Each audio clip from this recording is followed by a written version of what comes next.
నమస్కారం. లక్ష్మి చెప్పే కథలకు స్వాగతం. వీణులతో వీక్షించటానికి సిద్ధం కండి. ప్రియ సఖులు, ఇప్పుడు మనం ప్రముఖ రచయిత్రి శ్రీమతి వాసిరెడ్డి సీతాదేవి గారు రచించిన అభినవ దుష్యంతుడు అనే ఒక చక్కటి కథను విందామండి. ఈ కథ 1972 దీపావళి ప్రత్యేక సంచికలో యువ మాసపత్రికలో ప్రచురింపబడింది. ఇక కథ మొదలుపెట్టేస్తున్నానండి. సాయంకాలం పార్కులో కూర్చుని పచ్చగెడ్డి గోళ్లతో గిల్లుతూ ఆలోచిస్తున్నాడు శంకరం. అతని ఆలోచనలన్నీ సావిత్రి చుట్టూనే ఉన్నాయి. ఏదో అశాంతి అతన్ని నిలవనివ్వటం లేదు. చల్లని గాలి వీచింది. కొంత హాయిగా అనిపించింది. తల పైకెత్తి చూశాడు. కారు మబ్బులు కమ్ముకొస్తున్నాయి.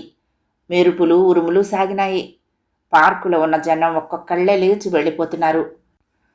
చేతిలో ఉన్న సిగరెట్టు ఆఖరి దమ్ములాగే అవతల పారేసి లేచి నించున్నాడు శంకరం. కల కానిది నిజమైనది అని రేడియోలో పాట వినిపిస్తోంది. శంకరం యాంత్రికంగా నిలిచిపోయాడు. అలాంటి పాటలు వింటున్నప్పుడు కళ్ల ముందు సావిత్రే కనిపిస్తుంది. పాట వింటూ మెరుస్తున్న ఆకాశంలో సావిత్రి రూపాన్ని చూస్తూ తన్మయుడే నిల్చుండిపోయాడు శంకరం. వర్షంలో తడిస్తే జలుబు చేస్తుందన్న విషయం శంకరానికి తెలియంది కాదు.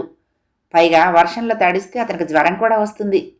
ఆలస్యంగా హోటల్కి పోతే అయ్యర్ పెట్టే మెతుకులేమిటో 3 సంవత్సరాలుగా హోటల్ కూడుతుంటున్న శంకరానికి తెలియంది కాదు. అయినా నిలబడ్డాడు. దానికి కారణం ఘంటసాల పాడుతున్న ఆ పాటే. శంకరానికి తన కలలు నిజం చేసుకోవాలనే ఉంది. అలాంటి పాటలు వింటూ ఉంటే శంకరానికి మనసులోని బరువునేదో దించుకుంటున్నట్టు ఉంటుంది. చిల్ల పెంకులు విసిరినట్లు వర్షపు చినుకులు అతని ముఖానికి తగులుతున్నాయి. ఘంటసాల పాట కూడా అయిపోయింది. సన్నగా కూని రాగం తీస్తూ బరువుగా అడుగులేసుకుంటూ బయలుదేరాడు శంకరం. కత్తిరించిన సరివు చెట్ల చాటు నుంచి 2 నవయువతులు బయటకొచ్చి శంకరాన్ని రాసుకుంటూ వెళ్ళిపోయారు. అలా ఆ అమ్మాయిలు రాసుకున్నప్పటి స్పర్శ, వాళ్ళు వెళ్తున్నప్పుడు తగిలిన గాలి, దిల్ కే టొకడే హజారు హుయే అనే పాట గుర్తొచ్చింది శంకరానికి. హృదయం ముక్కల ముక్కలై ఆ పార్క్ అంతా చల్లాచెదురుగా పడిపోయినట్లు అనిపించింది. ప్రపంచం అంటే మాకేమీ లక్ష్యం లేదన్నట్లు గబగబా వెళ్ళిపోతున్న ఆ యువతలకేసి దివాళా తీసిన వాడిలా చూస్తూ నిల్చుండిపోయాడు. అలా పోతున్న ఇద్దరిలో ఓ జడ ముందుకు ఓ జడ వెనక్కు వేసుకుని వయ్యారంగా నడుస్తున్న యువతిని చూసేసరికి శంకరానికి గుండెల్లో కలతబారినట్లయింది. ఆమెనేమో. ఇంకా సందేహం ఎందుకు, ఆమె అచ్చం అలాగే ఉంది, సావిత్రి. శంకరం నడక వేగం హెచ్చించాడు. యువతులిద్దరూ పార్కు గేటు దాటి మలుపు తిరిగారు. శంకరం గేటు దాటి రోడ్డు మీదకి వచ్చేసరికి వాళ్ళిద్దరూ రిక్షా ఎక్కి కూర్చున్నారు. రిక్షా వేగంగా పోతోంది. మున్సిపాలిటీ లైట్ల వెలుతురులో రిక్షాలో కూర్చున్న వాళ్ళ తాలూకు 2 రోళ్ళు 4 జడలు మాత్రం కనిపించాయి శంకరానికి. ఆ జడల్నే కనిపించినంత వరకు చూసి గట్టిగా నిట్టూర్చాడు. అలాగే హోటల్కి పోయి 4 మెతుకులు తిని తిన్నగా గదికి వెళ్ళాడు. గదికి చేరాడో లేదో వాన పెద్దదైంది. తుండు గుడ్డతో తల తుడుచుకుని కిటికీ రెక్కలు మూసి తలుపు దగ్గరగా వేసి క్యాంపు కట్టు మీద పడుకున్నాడు. బయట వాన జోరుగా కురుస్తోంది. గాలి హోరు వినిపిస్తోంది. దీపం చుట్టూ చేరుతున్న రెక్కల పురుగుల్ని చూస్తూ పడుకున్నాడు శంకరం. ఆ పురుగుల తాలూకు రెక్కలు గదిలో ఫ్యాన్ గాలికి ఎగురుతున్నాయి. శంకరం బుర్రలో కూడా ఊడిపోయిన ఆలోచనలు పురుగుల రెక్కల్లాగే లేచి లేచి పడుతున్నాయి. తను కాలేజీలో బిఏ చదువుతున్న ఆ రోజులు, ఆ అనుభవాలు, ఆ జీవితం ఎంత మధురమైనవి. తను సాంస్కృతిక కార్యక్రమాలకు సెక్రటరీగా ఎన్నికైన ఆ రోజు సావిత్రి తనకేసి ఎలా చూసింది. ఆమె కళ్ళు వింత కాంతితో ఎలా మెలమెల్లాడిపోయాయి. తను సావిత్రి కలిసి కాలేజీ నాటకాల్లో వేసిన వేషాలు. సావిత్రి హృదయం తనకు మొదటిసారి అర్థమైంది ఎప్పుడు? ఆ రోజు. అదే తను దుష్యంతుడు, ఆమె శకుంతల వేషాల్లో గ్రీన్ రూమ్లోనే కాదు. చెంకీ దుస్తుల్లో మెరిసిపోతున్న కిరీటంతో ఉన్న తన కళ్ళల్లోకి సావిత్రి ఎంత ఇదిగా చూసింది. ఆ చూపులకి తను ఏదోగా అయిపోయాడు. తన రక్తం ఎంత వేగంగా ప్రవహించింది. గుండె దడదడగా కొట్టుకోలేదు. అప్పుడు సావిత్రితో మాట్లాడబోతే పెదవులు వణికిపోలేదు. అవును, గొంతు కూడా తడారిపోతేను. బయట కుండపోత వర్షం, ఉరుములు మెరుపులు, ఈదురుగాలి, చలిచలిగా ఉంది. శంకరం దుప్పటి గుండెల వరకు లాక్కుని కప్పుకున్నాడు. శంకరం బిఏ పాస్ అయ్యాక 1 సంవత్సరం ఉద్యోగం సంపాదించే ప్రయత్నంలో గడిపాడు. తను చదువుకునే రోజుల్లో కాలులు కన్నా ఊహించుకున్న ఉద్యోగం లాంటి ఉద్యోగం దొరకటానికి మరొక జన్మ ఎత్తి పుట్టాలనేది తెలియటానికి శంకరానికి 1 సంవత్సరం పట్టింది. అది పరిస్థితులు నెత్తి మీద తంతు ఉంటే. తన మూర్ఛ తానే తెలుసుకున్నాక తను చదువుకున్న కాలేజీకి ఎదురుగా ఉన్న కోఆపరేటివ్ బ్యాంకులో గుమస్తాగా చేరాడు. చేరి దాదాపు 8 నెలలు కావస్తోంది. అగ్రహారంలో 10 రూపాయలు పెట్టి ఓ గది అద్దెకు తీసుకున్నాడు. హోటల్ భోజనం, రాత్రిళ్ళు మంచం మీద పడుకుని ఇంటి కప్పుకేసి చూస్తూ గతంలోని అనుభూతులను నెమరు వేసుకుంటూ కాలక్షేపం. అతనికి ఎటూ ఎవరూ లేరు. తండ్రి అతడు పుట్టిన మరు సంవత్సరంలోనే కన్ను మూశాడు. కాలేజీలో చదువుతున్న రోజుల్లో తల్లి తనువు చాలించింది. మేనమామ వాడుకుంటున్న ఇల్లు మినహా మిగతా పొలం పుట్ర అమ్ముకుని చదువుకున్నాడు శంకరం. 4 సంవత్సరాలైంది సొంత ఊరినే మర్చిపోయి బస్తీలోనే కాలక్షేపం చేస్తున్నాడు. మధురమైన స్మృతుల్లో నుంచి నిద్రలోకి అప్పుడప్పుడే జారిపోతున్న శంకరం తలుపు కొట్టిన శబ్దం విని త్రుళ్ళిపడి లేచాడు. దిగ్గున మంచం దిగి తడుముకుంటూ గోడ దగ్గరికి వెళ్ళి స్విచ్ ఆన్ చేశాడు. తలుపు మీద ఎవరో గట్టిగా బాదుతున్నారు. శంకరం టైం పీస్ కేసి చూశాడు. 11:30 అయింది. ఇంత రాత్రిపూట తన కోసం ఎవరొస్తారు? తలుపు గడిగి తీస్తున్న శంకరం చేతులు వడికాయి. తలుపులు తెరిచి ఎదురుగా ఉన్న వ్యక్తిని చూసి స్తంభించిపోయాడు. సావిత్రి ఎదురుగా నిలబడి ఉంది. చల్లని గాలి సావిత్రిని తోసుకొని గదిలోకి వస్తోంది.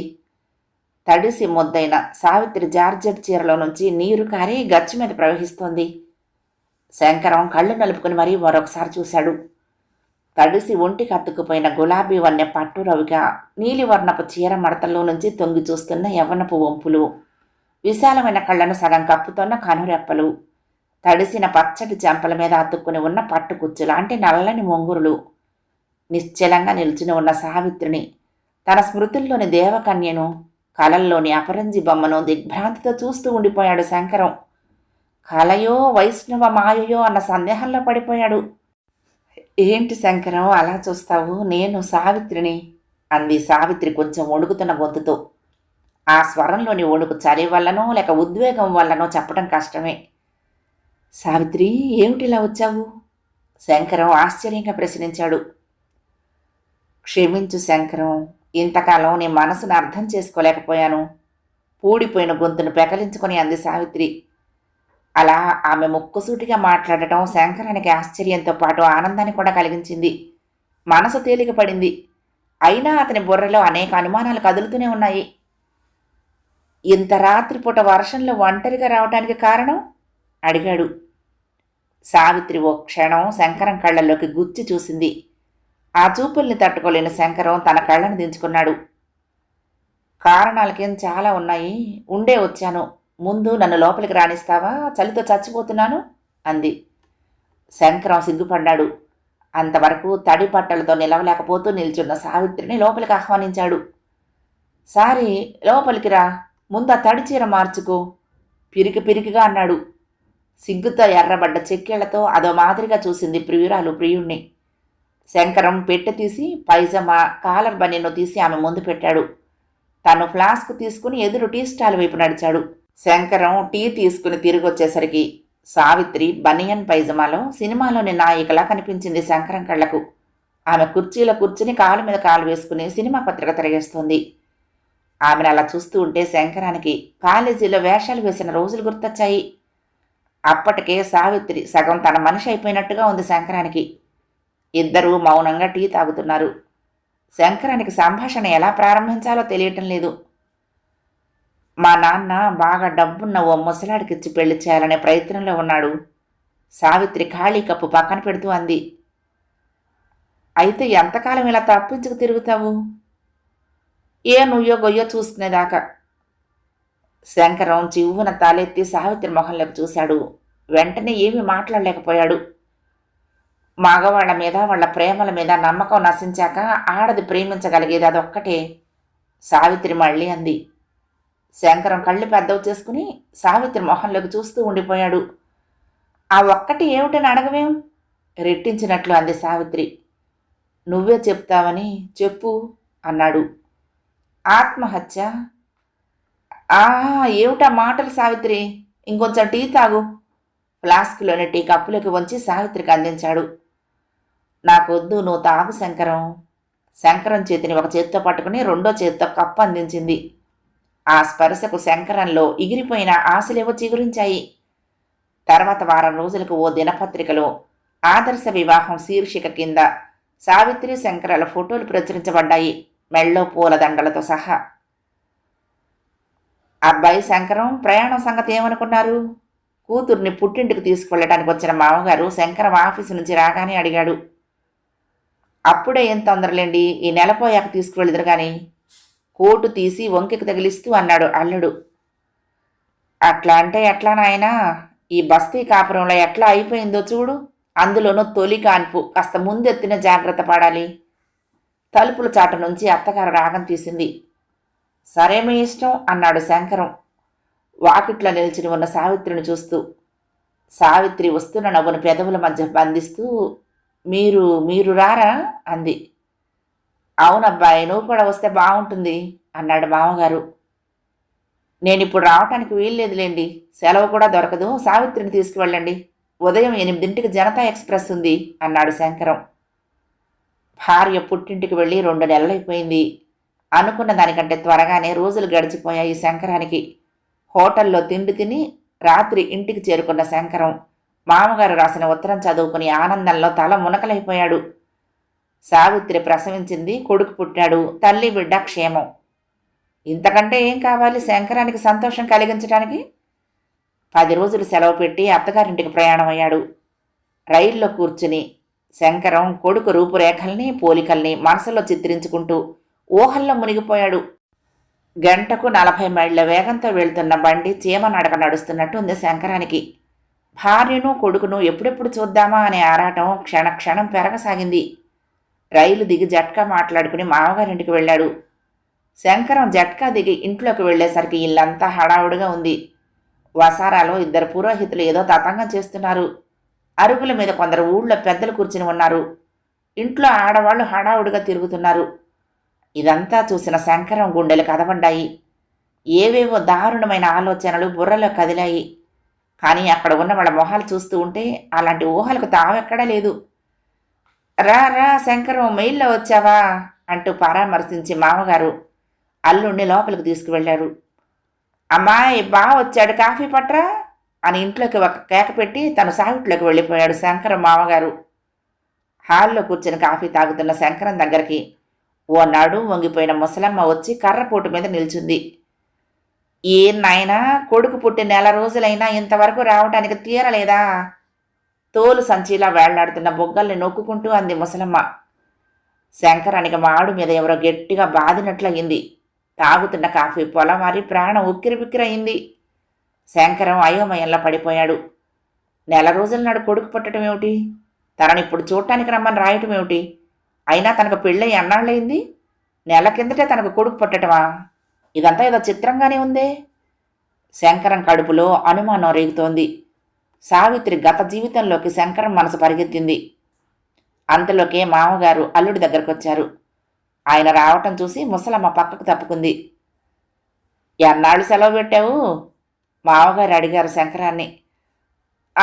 10 రోజులండి. సావిత్రి 1 నెల కిందటే ప్రసవించిందా? నసిగాడు శంకరం. అవును, అదే చెప్దామనుకుంటున్నాను. పోయిన నెల శనివారం 3వ తేదీన అమ్మాయి ప్రసవించింది. జాతకం చూపిస్తే పిల్లవాడు తండ్రి గండాన పుట్టాడని మన పురోహితుడు త్రిపురయ్య చెప్పాడు. ఆ 1 నెల రోజులు తండ్రి కొడుకును చూడకూడదన్నారు. 2వ నెలలో శాంతి చేశాకనే చూడాలిట. అందుకే ఆ సంగతి నీకు ఇంతవరకు రాయలేదు. ఇవాళే శాంతి చేయిస్తున్నాము. పూజ పూర్తి కావచ్చింది. తండ్రి రావాలని పురోహితుడు పిలుస్తున్నాడు. లే సావిట్లోకి పద. మామగారు చెప్పిందంతా విని ఆయన వెనకే లేచి వెళ్ళాడు శంకరం యాంత్రికంగా. చెవులు వింటున్నాయి, కానీ మనసే వినిపించుకోవటం లేదు. మారం చేస్తోంది. బుర్ర మాత్రం ఇష్టం వచ్చినట్టు ఆలోచిస్తోంది. ఊపిరితిత్తులు బిగబట్టిన వాడిలా మునగ తీసుకుని ఉన్నాడు శంకరం. భోజనాలయ్యాక శంకరం పడగదిలో మంచం మీద కూర్చుని సిగరెట్ మీద సిగరెట్ కాల్చేస్తున్నాడు. 8 నెలల కిందట ఒకనాటి వర్షపు రాత్రి ఒంటరిగా సావిత్రి తన గదికి రావటం, ఆత్మహత్య తప్ప తనకు వేరే శరణ్యం లేదనటం జ్ఞాపకం చేసుకుంటూ తన అనుమానానికి బలమైన కారణాలను వెతుక్కోసాగాడు శంకరం. సావిత్రి కొడుకునెత్తుకుని గదిలోకి వచ్చింది. ముసిముసి నవ్వుల్లో సిగ్గును దాచుకుంటూ పిల్లవాణ్ణి భర్తకు అందించింది. భర్త ఆరోగ్యాన్ని గురించి, భోజనం మొదలైన సదుపాయాలను గురించి ప్రశ్నల వర్షం కురిపించింది సావిత్రి. భార్య ప్రశ్నలకు నంగిగా జవాబులు చెప్తూనే శంకరం తన చేతుల్లో ఉన్న పిల్లవాడికేసి పరీక్షగా చూస్తున్నాడు. అబ్బో, ఏం చూసుకుంటారులేండి, అంతా మీ పోలికెళ్ళిద్దు అంది సావిత్రి. శంకరం అదోలా భార్య కళ్ళలోకి చూశాడు. ఆ కళ్ళ వెనక ఉన్నదాన్ని దేన్నో పట్టుకోవాలన్నట్లు గుచ్చి గుచ్చి చూశాడు. అంతా అదే అచ్చునాయనా, మరి బుద్ధులు ఎవరి వస్తాయో. తలుపు చాటు నుంచి అత్తగారు రాగాలు తీసింది. పిల్లవాడు బోసి నవ్వులు నవ్వుతూ శంకరం బట్టలు తడిపేశాడు. శంకరం ఉలిక్కిపడి పిల్లవాడిని సావిత్రికి అందించాడు. సావిత్రి కిలకిలా నవ్వింది. సావిత్రి నవ్వుతూ ఉంటే శంకరానికి అరికాల మంట నెత్తికెక్కినట్లయింది. 10 రోజులు సెలవు పెట్టి వచ్చానన్న అల్లుడు ఆ రోజే తిరిగి వెళ్లాలని పట్టుపట్టేసరికి అత్త మామ మొహమొహాలు చూసుకున్నారు. సావిత్రి కళ్ళు తుడుచుకుంటూ భర్త మొహంలోకి చూసింది దిగులుగా. శంకరం ఆ సాయంకాలం బండిక తిరిగి వెళ్ళిపోయాడు బరువెక్కిన గుండెలతో.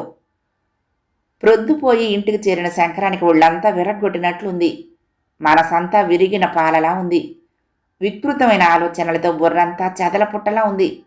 ఆ రాత్రి సరిగ్గా నిద్ర పట్టలేదు. ఉదయం లేవగానే లేడీ డాక్టర్ దగ్గరికి వెళ్ళి తన మనసులో పురుగులా తొలుస్తున్న అనుమానాన్ని తీర్చుకున్నాడు.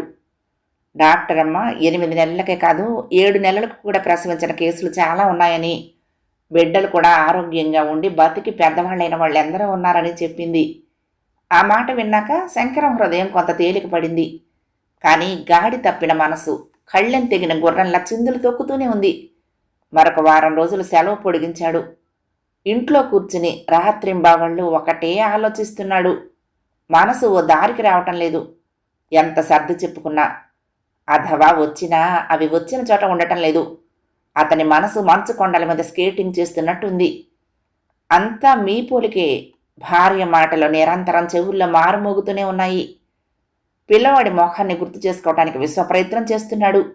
అది సరిగ్గా గుర్తుకొస్తేనా ఏదో తెలియని బాధ, తీరని ఆవేదన, తెలియని అశాంతి, మానసిక నరకాన్ని అనుభవిస్తున్నాడు. కారు మబ్బులు కమ్మిన ఆకాశంలో ఉన్న అతని మెదడులో ఓ ఆలోచన మెరుపులా మెరిసింది. ఓ క్షణం తటపటాయించాడు. అంతలోనే ఓ నిర్ణయానికి వచ్చి సావిత్రి పెట్టె తాళం పగలగొట్టాడు. పెట్టె అంతా వెతకటం ప్రారంభించాడు. చీరలన్నీ ఒక్కొక్కటే తీసి దులిపి కింద పారేస్తున్నాడు.